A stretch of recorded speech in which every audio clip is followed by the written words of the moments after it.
नमस्कार मित्रांनो, आपण आजच्या व्हिडिओमध्ये बघणार आहोत की पीएम किसान योजनेची ई-केवायसी घरी बसून तुमच्या मोबाईलच्या माध्यमातून कशी करायची आहे। तर या ठिकाणी पहा मित्रांनो, शेतकरी मित्रांना या ठिकाणी जे आहे ते पीएम किसान योजनेचे काय कारणास्तव जे आहे त्यांना हप्ते पडत नाहीयेत। तर या ठिकाणी पहा, बऱ्याच शेतकऱ्यांना 2000 रुपये त्यांच्या बँक अकाउंटमध्ये जमा झालेले आहेत, परंतु काही शेतकऱ्यांना हे 2000 रुपये त्यांच्या बँक अकाउंटमध्ये का जमा झाले नाहीत असे बरेचसे शेतकऱ्यांचे प्रश्न आहेत। परंतु या ठिकाणी पहा, तुम्हाला सांगू इच्छितो की शेतकऱ्यांनी पहिल्यांदा काय करायचं आहे की पीएम किसान या पोर्टलवरती जाऊन तुमची स्वतःची केवायसी करून घ्यायची आहे। कुणालाही 1 रुपया न देता तुमच्या मोबाईलच्या माध्यमातून ही तुम्ही केवायसी करू शकता। ही केवायसी कशी करायची, बरं काय करायची, संपूर्ण प्रश्न उत्तर हे आजच्या व्हिडिओत तुम्हाला सांगणार आहे। कारण की तुम्हाला लाईव्ह दाखवणार आहे की तुम्ही तुमच्या मोबाईलमधून तुमची स्वतःची केवायसी कशी करायची, ते पण अगदी 1 रुपया न खर्च करता फ्रीमध्ये। तर पहिल्यांदा तुम्हाला काय करायचं, ही केवायसी करण्यासाठी तुम्हाला तुमच्या मोबाईलमध्ये एका कुठल्याही ब्राउझरमध्ये यायचं आहे आणि ब्राउझरमध्ये आल्यानंतर तुम्हाला या ठिकाणी टाइप करायचं आहे पीएम किसान। पीएम किसान असं टाइप केल्यानंतर तुमच्यासमोर अशा प्रकारे एक लिंक ओपन होईल। अशा प्रकारे ही वेबसाईट आहे pmkisan.gov.in। तर तुम्हाला या ठिकाणी ह्या वेबसाईटवरतीच क्लिक करायचं आहे। आता ह्या वेबसाईटवरती क्लिक केल्यानंतर तुमच्यासमोर असा इंटरफेस येणार आहे। पीएम किसान जे ऑफिशियल वेबसाईट आहे त्यांची ही ऑफिशियल वेबसाईट तुमच्यासमोर ओपन होणार आहे। तर हे वेबसाईटवर तुमचे भरपूर काम होतात, ज्यांचे की पीएम किसान योजनेचे पैसे मिळतात त्यांना या ठिकाणी भरपूर ऑप्शन पण दिलेले आहेत की तुम्ही या ठिकाणी काय काय तुम्ही काम करू शकतात। या ठिकाणी पहा, तुम्हाला जे आहे ते ई-केवायसी करण्याचं ऑप्शन पण आहे। जर नवीन शेतकरी असेल तर त्यांना या ठिकाणी नवीन लॉग इन म्हणजे त्यांना या ठिकाणी रजिस्ट्रेशन करायचं असेल, त्यांना या ठिकाणी रजिस्ट्रेशन पण करता येते।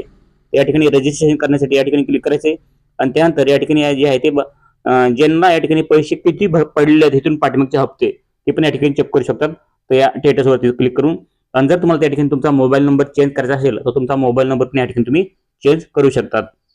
आता त्यानंतर तुम्ही या ठिकाणी भरपूर ऑप्शन तुम्हाला पाहायला भेटतात, परंतु तुम्हाला आजच्या व्हिडिओमध्ये सांगणार आहे की तुम्ही पीएम किसान मध्ये ई-केवायसी कशी करायची। तर या ठिकाणी पहा, आपल्याला ई-केवायसी वरती जे आहे ते क्लिक करायचं आहे। ई-केवायसी ऑप्शन कोणता आहे, तर या ठिकाणी हे दिसत आहे ते ई-केवायसी ऑप्शन आहे। तर ह्यावरती आपण क्लिक करूया आणि या ठिकाणी क्लिक केल्यानंतर तुम्हाला जे आहे तुमचा आधार कार्ड नंबर या ठिकाणी टाकायचा आहे। तर या ठिकाणी आधार कार्ड नंबर टाकल्यानंतर तुमची जर अगोदरच पीएम किसानची ई-केवायसी झाली असेल तर तुम्हाला कशा प्रकारे इंटरफेस येणार आहे ते दाखवतो आणि तुमची जर पीएम किसान मध्ये अगोदर तुमची केवायसी झाली नसेल तर तुमचा इंटरफेस कसा येणार आहे हे पण दाखवतो। तर या ठिकाणी पहा, आपल्याला आधार कार्ड नंबर या ठिकाणी टाकायचा आहे। आता या ठिकाणी पहा मित्रांनो, मी या ठिकाणी आधार कार्ड नंबर टाकलेला आहे आणि आधार कार्ड नंबर तुम्ही टाकल्यानंतर तुम्हाला जे आहे ते साईटला सर्च जे ऑप्शन दिसत आहे, ह्या सर्च ऑप्शनवर तुम्हाला क्लिक करायचं आहे। तर आपण या ठिकाणी सर्च ह्या ऑप्शनवरती क्लिक करूयात। तर या ठिकाणी पहा, सर्च या ऑप्शनवरती क्लिक केल्यानंतर या ठिकाणी तुमची जर ह्यापूर्वीच तुमची जर ई-केवायसी पूर्ण झाली असेल तर तुम्हाला या ठिकाणी अशा प्रकारे इंटरफेस येणार आहे। या ठिकाणी तुम्ही समोर पाहू शकता। तर या ठिकाणी जे आहे तुम्हाला इंटरफेस अशा प्रकारे येणार आहे। या ठिकाणी पाहू शकतात की तुमचं जर अगोदर पीएम किसान मध्ये ई-केवायसी झाली असेल तर ई-केवायसी इज ऑलरेडी डन, म्हणजे या ठिकाणी तुमची केवायसी अगोदर झालेली आहे, तुम्हाला ई-केवायसी करायची गरज नाही अशा प्रकारे दाखवणार आहे। आणि जर तुम्हाला पीएम किसान मध्ये तुमची केवायसी झाली नसेल तर तुम्हाला जे आहे त्या ठिकाणी एक ओटीपी येईल तुमच्या रजिस्टर्ड मोबाईल नंबर होती आणि ते मोबाईलवरती ओटीपी आला तुम्हाला या ठिकाणी एंटर ओटीपी एक नाव येईल, त्या एंटर ओटीपी मध्ये तुम्हाला त्या ठिकाणी टाकायचं आहे आणि तुम्हाला सबमिट करायचं आहे। तुम्हाला जास्त काही काम करायची गरज नाहीये। सबमिट केल्यानंतर तुमची सक्सेसफुल केवायसी होईल।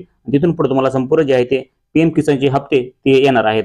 शेतकऱ्यांचे नवनवीन अपडेट पाहण्यासाठी आपल्या चॅनलला सबस्क्राईब करा, व्हिडिओला लाईक करा आणि ही थोडीशी मोजकी माहिती पण महत्त्वाची होती, तुम्हाला कशी वाटली, व्हिडिओला लाईक करा, चॅनलला सबस्क्राईब करा। तुमच्या मनामध्ये काय प्रश्न उत्तरे असतील तर नक्कीच आम्हाला प्रश्न आपल्या कमेंट बॉक्समध्ये विचारला विसरू नका।